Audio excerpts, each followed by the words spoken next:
Assalamualaikum warahmatullahi wabarakatuh. Salam sehat kita semua. Ya, nama saya Anwar Rustam Bansin. Yang kemarin yang dicabut oleh salah satu saksi pelapor, apa adanya memang disampaikannya itu, saya mengatakan 95-80% benar itu. Karena kalau teman-teman mungkin ada melihat baik di CCTV di Masjid Al-Munawwarah ataupun di video oleh salah satu saksi pelapor itu sudah benar. Dia mengatakan kami akan menanyanya dia. Kalau memang menanyanya faktanya tidak ada. Artinya apa? Saya sendiri tidak ada bersentuh badan sama dia dan juga tangan. Kalau kita ulas kembali dari video itu dengan kejadian itu lebih kurang jam 16.15 WIB di Masjid Al-Munawwarah. Itu kejadiannya di teras Masjid Al-Munawwarah. Setelah itu saya mau pulang, pelapor ini asik mengoceh. Saya tidak gubris apa ocehannya, saya juga diam. Tetapi pada waktu itu, mengingat saya ini orang tua saya tidak ada, dia memaki-maki orang tua saya, mengatakan cara bahasa sini mengatakan saya ini anak gampang. Artinya kalau kita mengatakan bahasa kami orang Singkil, bahasa Singkil anak gampang itu berarti mama saya itu menjinah, dalam arti kata kalau berkata gampang. Apa bahasa Indonesia itu namanya anak haram. Disitulah saya spontan memang. Saya akui dengan kata-kata itu, saya akan mengejar naik sepeda motor saya. Tetapi begitu saya mengejar motor saya berkata sama dia, saya ada bapak saya bukan tapi berbahasa Singkil, bukan berbahasa Indonesia. Aku lihat bapakku. Oleh karena itu, masih bertengkar, saya pun udah diderai oleh pejamaah sholat asar semua. Saya pun disuruh pulang. Mereka masih tinggal situ. Tetapi kalau kita lihat lagi nanti teman-teman mungkin baik media cetak ataupun media online ini, boleh kita tengok nanti semua di video itu, tidak ada saya sentuh pun badan dia, saya memukul badan dia itu.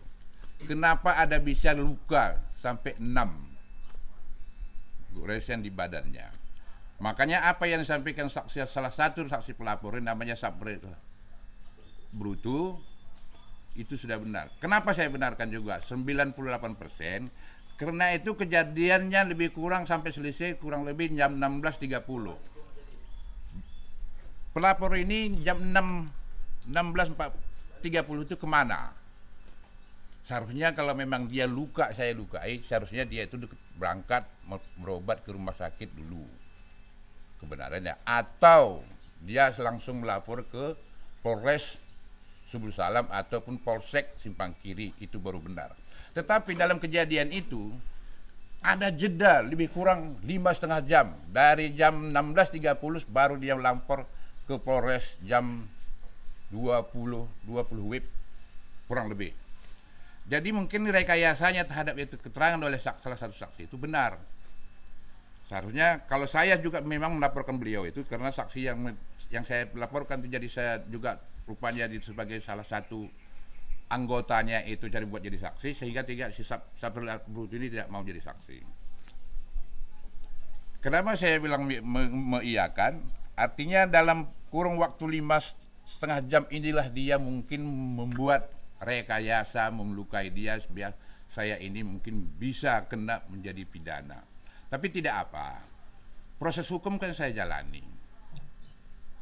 Kalau memang itu memang ada bukti, fakta dan bukti sesuai dengan petunjuk dan fakta dan keterangan saksinya, sudah saya siap untuk menghadapi proses hukum. Namanya itu warga negara Indonesia, tidak ada kebal hukum dan sebaliknya. Oleh karena itu juga beliau membawa salah satu saksi keduanya adalah namanya kalau di panggilan asli namanya Hendrianto, disebut itu namanya Oyam. Oyam itu salah satu juga anggotanya yang disuruh jadi saksi dan memvideokan. Juga saya juga kesaksian si Oyam itu saya curiga juga, mencurigai bahwa dia itu memberikan kesaksian palsu. Kenapa? Masa seorang pegawai Pemda honorer di bagian pemadam di Kota Baharu tidak bisa berbahasa Indonesia? Diterjemahkan dengan lawyernya sendiri. Artinya dari lawyer ini bisa saja saya menjadi diberatkan, tidak transparan, karena seorang pegawai biarpun dia honor sekolahnya apa saya tidak tahu, entah mau dia sekolah SD, SMA, entah SMP, saya tidak tahu. Tetapi dari pertanyaan saya dapat informasi bahwasanya si Oyam ini tidak bisa memberikan keterangan berbahasa Indonesia. Itu saya meyakini dia juga memberikan keterangan palsu. Jadi saya tidak banyak mengkomentar bahwasanya yang diketerangkan oleh Sapril Brutu itu benar. Beliau itu karena kejujuran itu adalah mahal.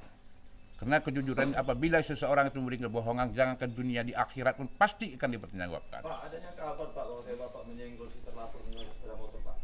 Saya tidak ada rencana karena dimaki-makinya saya dan orang tua saya, memang saya ada, saya akui. Saya kejar pakai sepeda motor. Ada menyenggol Pak? Tidak ada.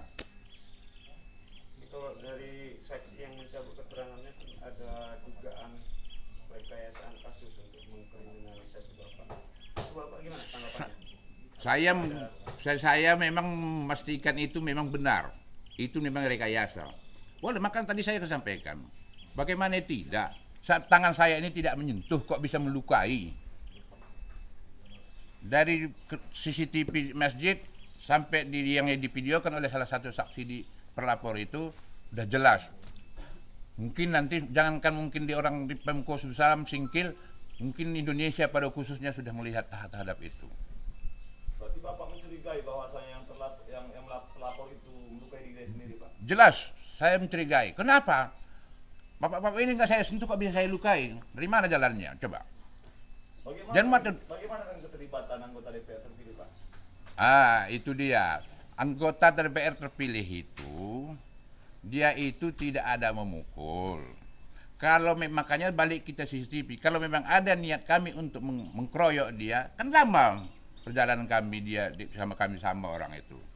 Kalau memang niat kami membunuh dalam keluarga kami ataupun mohon maaf mengkeroyok dia, udah sebelum kami dekat-dekat itu sudah kami keroyok. Ini kan dilepas. Begitu dia makinya, baru saya kejar, baru si Asmar ini menangkap. Biar jangan terjadi adu fisik. Cuman itu. Melerai, Pak, ya? Bagaimana? Berniat melerai ya? Bener ya. Kalau niat seseorang itu saya juga tahu. Tapi di situ kalau memang dia adakah pukulan dia?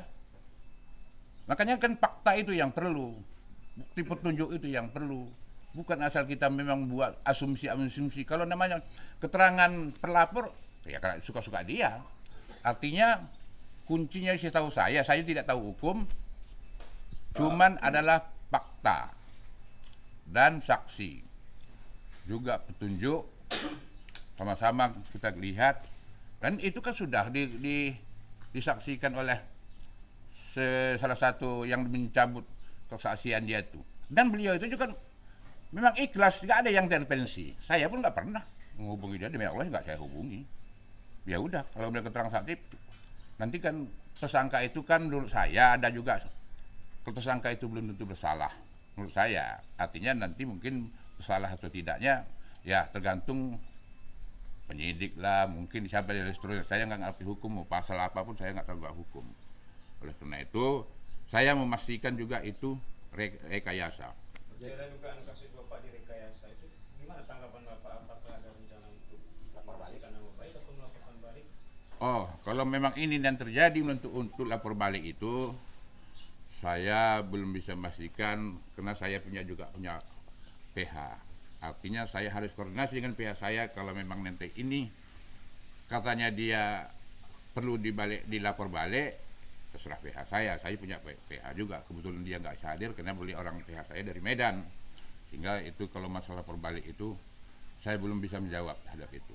Saya harus koordinasi bagaimana baiknya. Kita ini kan harusnya, kalau bagi saya nggak perlulah kita saling Apa yang penting faktanya saja, apa yang saya hadapi juga semuanya. Jadi saya bilang kalau masalah perbalik itu akan saya koordinasikan dengan pihak saya. Ada yang mau ditambahkan Pak untuk membuat kasusnya? Saya rasa perkataan saya sudah cukup jelas.